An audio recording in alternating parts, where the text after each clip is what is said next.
In our previous video on the deal pipeline, I explained to you why the lists approach for the deal log is often superior and my recommended default approach for most VC teams. LPs are a little bit different though and represent a bit of an edge case in the VC value chain as it relates to CRM. That's because LPs can be either individuals or companies. You may have a high net worth individual and an institutional LP, both recorded as an LP. So instead of having multiple lists, some for individuals, some for companies, we're going to create the LP's custom object. Now, just to make this doubly clear, if I go ahead and create a new list and I select start from scratch, we only have the option to select one object that the list can exist on. So we will have to decide if we want to represent institutional investors or people. Let's jump over to Figma just to plot out a very basic data model to show you how this will work. Okay, let's get this started. So here's how it's going to work. We're going to create a custom object called LPs. This is the parent level data entity that we are then going to create list views on. So this is an object and it's going to be a custom object. We're then going to create two different lists on that object. One will be called fundraising and one will be called quarterly updates. Both of these will be lists that exist on the object of LPs. So we have the custom object, and appended to the custom object are two lists, fundraising and quarterly updates. Importantly, with lists, we can create as many lists as we want, essentially, in the future. This is useful when you want to add additional attributes or track new data that are surplus to quarterly updates or fundraising, for example. If we jump back to our Notion doc, we can see we have 5 different data types that we want to track. Okay, so how do we decide if attributes should list on the object of LPs or if they should exist on the list specific fundraising or quarterly updates, for example? Well, we want to look at how much of a common denominator that data is across all LPs. For identity and contact information, all of these attributes are going to be appropriate to every single LP. Therefore, we would want to add it to the LP's custom object. So let's go ahead and just paste these to the right of LPs. Relationship info is also important and will be tracked on the LP's custom object. You may in fact have your very own list to say network tracking, where you have more tailored workflows to keeping up with your LP network. So we could indeed add a list here.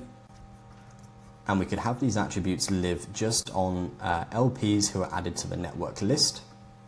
This is useful when you have a segment of LPs out of your broader set of LPs who you want to pay particular attention to or who you want to nurture a relationship with above and beyond the regular LP management that you're doing.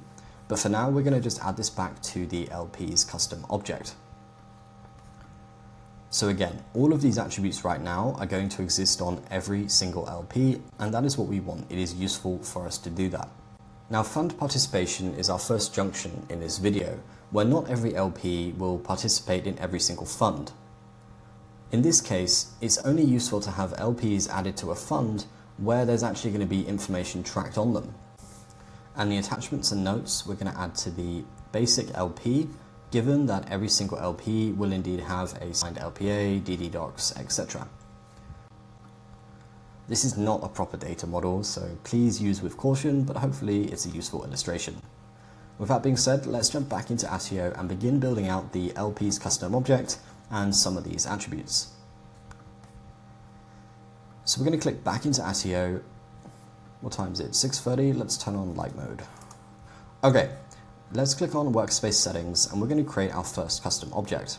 We can select on objects, new custom object, and type in the plural noun of LPs. The singular noun will be LP, representing a single given investor.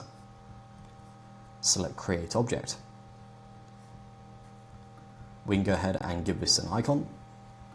And now if we click back into the workspace, we can see we have a brand new custom object that didn't previously exist underneath the record section in Attio. So in 10 seconds, we've just created a whole new data entity where we can add records and track new data types. We have companies, people, and now LPs.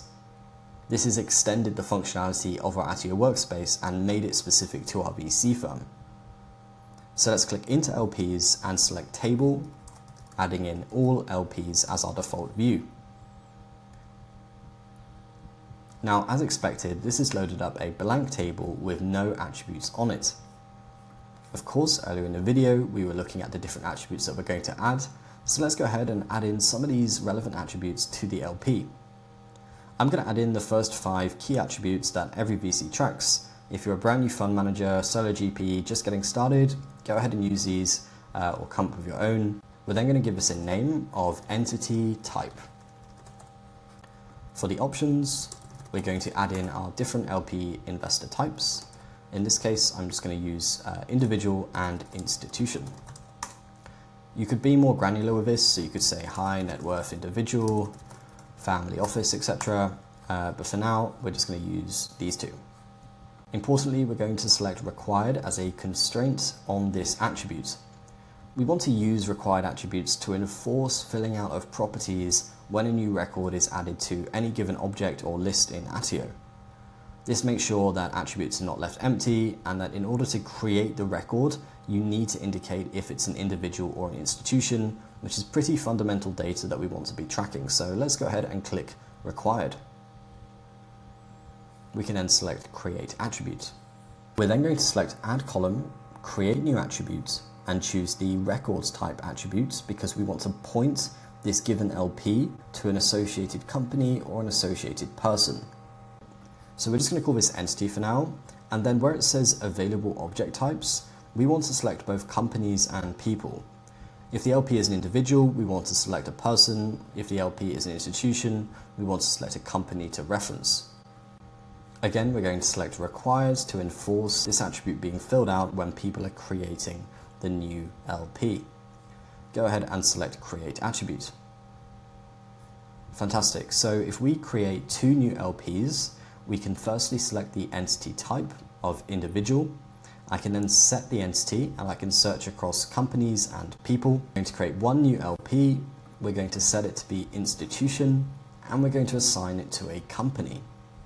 Let's now fix this ugly record ID and give it a proper name. Go ahead and create a new column, create new attribute, text, and call this LP name.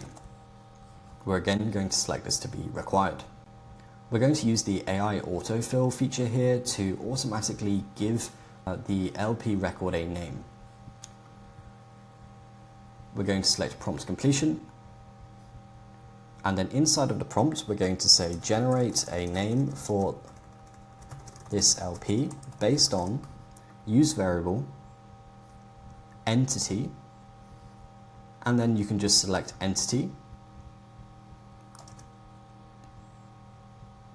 and then click create attribute.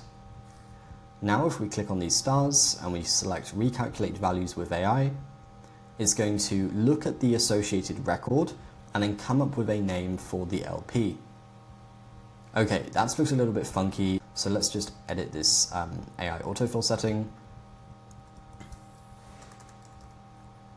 So we're going to click use variable, entity, name.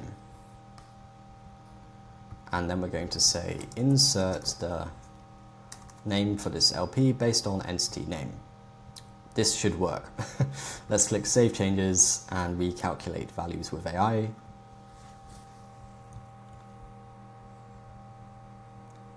Fantastic, so it's now generated Tom Hopkins and Redpoint Ventures. Great, so now let's fix this ugly URL ID. Select on the 3 dots on the top right corner and then choose Object Settings, Appearance, and then where it says Record Text, we're going to select LP Name. We can then click back, and we can now see that the LP name is correctly being displayed on the left-hand column. The LP name also exists here, so we can just hide this one from view. And we're now tracking both individuals and institutions on one database, and this is awesome. We've correctly set up the basics of our LP custom object, but we now need to add the specific attributes that we talked about at the start of this video directly to this object. We then need to create our 2 lists and begin using some workflows to populate data between the 2.